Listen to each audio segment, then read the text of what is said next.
electric. Hi everyone, welcome back for another video, an update on our energy consumption, solar and battery usage here in Norfolk in the UK. Update for you, not a lot has changed here in our configuration or any particular usage profile during the month. So our battery is still the Huawei Sun 2000 inverter, Luna 2000 battery, 5 kilowatt hour capacity. Solar, yep, we've still got two arrays, 6.3 kilowatts of panels in total, split between 3.9 kilowatts on a inverter, which is the Huawei inverter at the moment. We started with Solace, but have moved at the moment to Huawei, and Solaredge with the other 2.4 kilowatts of panels, and that's a 2 kilowatt inverter on Solaredge, 3.68 kilowatt inverter on the Huawei side. So in total 5.68 kilowatts is what we should be able to invert and see in the house. Now thankfully the temperatures have cooled down, and on some sunny days with a little bit of cloud we have seen those peaks. So yeah, the panels, a couple of years old now, are still doing well and still performing as you would expect, almost as if they were new, so no degradation on the panels. So unlike those people that like to invent problems for solar and batteries, and I did have that a little while ago. Someone recently was saying, oh, there's no point in having solar panels, they lose 15-20% of their capacity every year and then they're useless in a few years. It is amazing how much FUD is out there, how much rubbish is out there that people just don't know and understand them at all. You install solar panels and they last for decades. So even after 10-20 years, the degradation on the panels might not even be noticeable because it changes so much during weather, you probably won't notice the degradation. That's my opinion anyway. We're having a great time with our solar panels. I hope you are too. But configuration wise, I updated you last month that we have made an application to the DNO for additional export power, so I'm hoping to install more panels. No update on that yet. We're also hoping to install a wind turbine, so this is a vertical axis wind turbine, a small wattage one, so one that'll help provide power for the base load of the house, especially overnight, and maybe trickle charge the battery a little bit. That's what I'm hoping for. No word on that yet either, so that hasn't arrived at Power Different yet. So as soon as the wholesaler gets it to Power Different, then I can talk to Power Different about what we're going to do, how we're going to install it, and then I can update you. So that's a little way off yet. So this month has been a holding month where not a lot has changed, everything has been quite good. Well, apart from that, it does feel like we've missed a month of summer. It feels as though it's autumn already, and August, which should be a summer month, hasn't really been. But when you look at the statistics, that's not really true. What's actually happened is August has been split into two. The beginning of August was brilliant, like you'd expect for a summer month, and we had really good solar generation, and we exported a lot because we couldn't use it. This month we haven't been using heaters and we haven't been using air condition. It's been a bit of a Goldilocks. It's been just right in temperature wise. But the second half of August, that's where the sun disappeared and we barely had enough. So although over the entire month we've got over the 500 kilowatt hours, which is my magic number for knowing in a month that we've had enough solar energy to charge the car, heat the hot water, power the house, do all those sort of things. So we've had enough. But it's been split into half. The first half of August we had an excess, the second half we've had a shortage, so it's averaged out we're okay, but the last 2 weeks has made August feel like it's really September. I've noticed that the grass outside isn't growing as much, I'm not having to cut it as much. So autumn is definitely on the way. Leaves are falling off the tree as well, and it is now getting colder overnight. But having said that, it's really, really comfortable. Inside the house, we're at about 19.5 degrees, depending on the time of day. No heating, no air conditioning, as I said, windows wide open, keeping the house nice and fresh.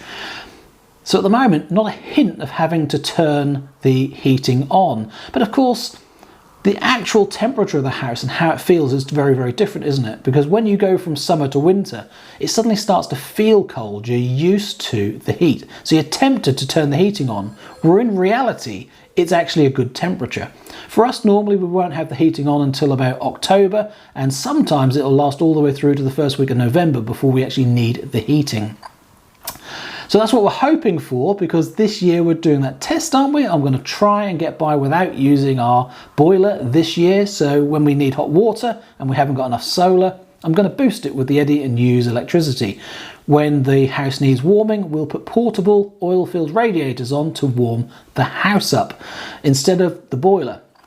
So I'm going to try to work out how many kilowatt hours it takes to heat our house and heat our hot water over winter just using the basic systems that we have. And that should give me an idea of the energy consumption we're going to use when we change to a different heating system, a different electric heating system, because that's the plan. I do want to get rid of the oil boiler and go ground source, air conditioning systems, some sort of electric heating system. Maybe that Tapio, is it Tapio? Can't remember the name of it. The one that's associated with Octopus Energy. Maybe that is the system. Sadly, I applied and I can't be part of the trial because they're only doing it with people that are local to them. And as usual, these things are all based around London and the M25, aren't they? In the southwest or southeast areas. Someone over in Norfolk, we don't get anything here. Energy wise, as I said, it has been tight on a few days towards the end of August, and there have been a few days where we haven't actually heated the hot water at all. I mean, yesterday actually 0 kilowatt hours went into the hot water, but I got away with it. Nobody's moaned there hasn't been enough water to wash up with, or they haven't had enough warm water to hot water to shower with. So I have got away with it, but I don't think I'd get away with it for many days in a row. So I've now got to do something about it. Got to get the hot water up to temperature and start using more energy from the grid. Now that also means I need to think about how I'm going to pay for my energy. If I'm going to use it from the grid more now, maybe Octopus Agile isn't the tariff for me going forward. So at some point between now and when we start to need more energy, I probably need to swap to Octopus Go and start to have a consistent system of charging the battery overnight.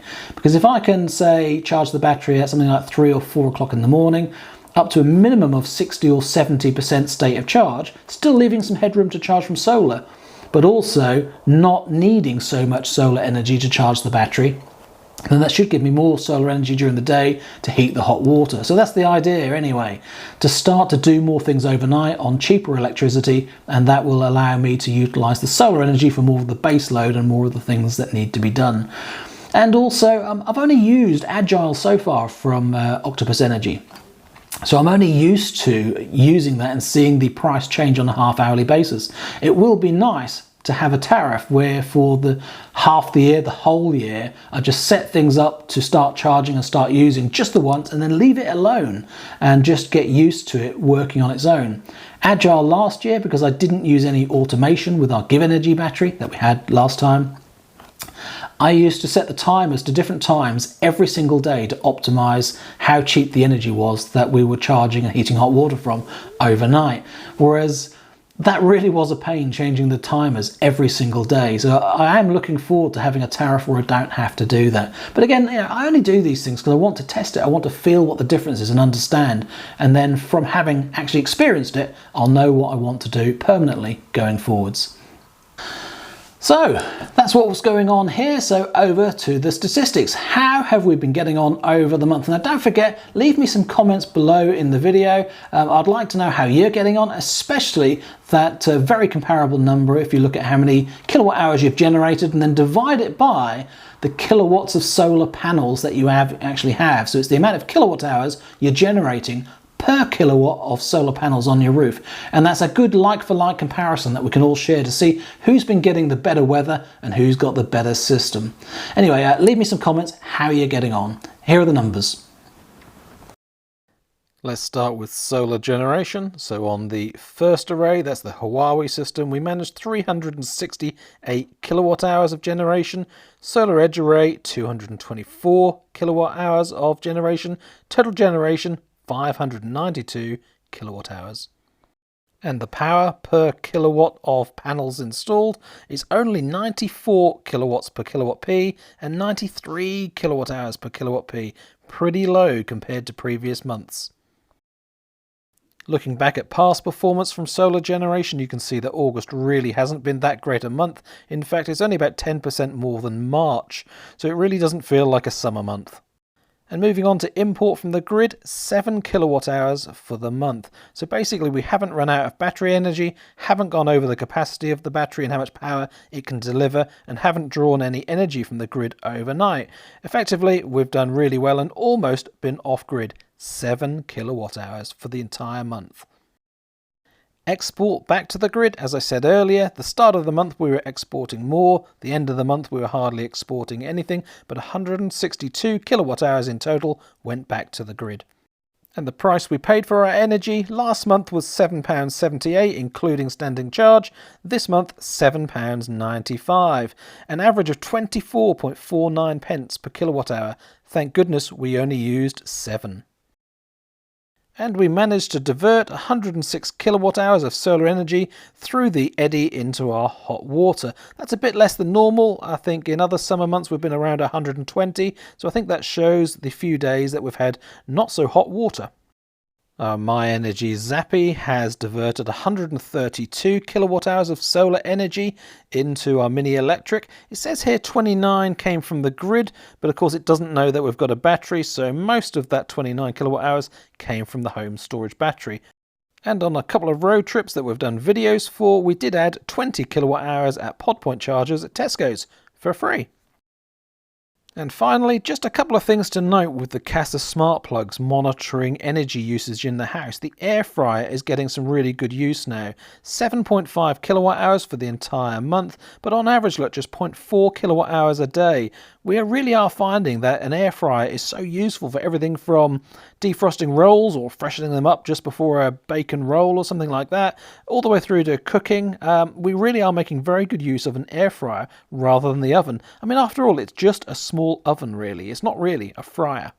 I also put a monitor on our second fridge outside that I use basically as a beer fridge. It's a big fridge freezer, a family sized one, and that's using 0.65 of a kilowatt hour a day on average.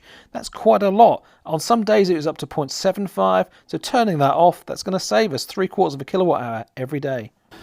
Thank you so much for watching. I hope you enjoyed that. There should be something there for everyone, whether it's the statistics, whether it's the general, how are we getting on with solar and batteries, or whether it's the configuration issues that you're really interested in. Let me know in the comments what you enjoy from the video. Really would appreciate it. I do like to hear from you, and I try to respond to all comments. Hopefully we'll have some updates on the changes that I'm planning for next month's video. Until then, take care. See you again soon. Bye for now.